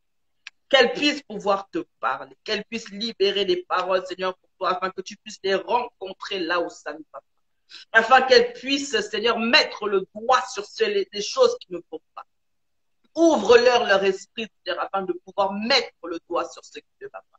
Et accompagne chacune des personnes, Seigneur, dans le processus de restauration. Parce que tu es le Dieu qui restaure. Tu es le Dieu qui guérit. Tu es celui qui donne la véritable paix. Oh Seigneur, nous pouvons chercher la paix dans toutes ces choses du monde, mais nous ne l'aurons pas, Seigneur, si nous ne t'avons pas avec nous, éternel. Oh Seigneur, je te bénis, je te rends grâce. Merci pour ma fille Zéna. Oh Seigneur, merci pour cette mission que tu lui as donnée. Oh Seigneur, je prie, éternel de gloire, de bonté, afin que ce qu'elle est en train de faire, Seigneur, puisse glorifier. Accorde-lui la grâce de glorifier ton nom dans ce que tu veux. Oh Seigneur, fortifie-la. Qu'elle soit remplie de ton esprit et accompagne-la dans chacune des choses qu'elle doit. Je déverse la bénédiction sur sa vie. Que la bénédiction l'accompagne. Que la bénédiction accompagne cette œuvre que tu lui as confiée. Qu'elle soit un instrument puissant entre tes mains. Je prie qu'elle ne soit jamais une occasion de chute pour les personnes qui la suivent. Qu'elle soit un témoignage. Et que chacune des personnes ici soit un témoignage pour elle. Je prie pour la véritable restauration. Je prie pour la véritable guérison. Et je prie pour que toute personne ici te rende. Merci, Saint-Esprit, parce que je sais que tu le fais. Parce que je sais que tu agis dans la vie de chacune des personnes présentes et qui vont se connecter à ce. Merci parce que je sais que tu es en train de remplir quelqu'un ce soir. Et que tu parleras au cœur de quelqu'un ce soir. Père, reçois l'honneur, la gloire, la puissance dans le nom de Jésus. Amen. Amen. Amen, amen. Merci beaucoup. On avait fait 1 heure, ça fait 1h30 vraiment. Pardonnez-nous. Pardonnez-nous seulement. Mais on espère que cela vous a fait du bien. On espère que vous avez comme un sentiment de soulagement, comme un sentiment d'apaisement et que toute colère, peu importe son origine, peu importe là où ça devait vous aller, que ce soit annulé et que vraiment vous expérimentez la paix qui surpasse toutes les paix. La colère, la colère rend laid. Ma mère, elle me disait souvent ça. La colère, ça te rend moche en fait. Même si tu es une belle femme, quand tu es tout le temps en colère, le visage est toujours attaché, tu es moche. Je suis désolée, tu es moche. Faut sourire, faut sourire. Regardez 2 mignonneries comme ça là. Faut sourire. Donc j'espère que ça vous a fait du bien et merci beaucoup d'avoir été là. Merci à maman Ellie pour tout ce qu'elle a partagé. Si vous sentez qu'elle vous a un peu giflé, c'est pas grave, c'est normal, c'est pour vous secouer un peu. Et, et ça va bien se passer. Donc on est ensemble. Amen. À très bientôt et on vous dit au revoir. Peace.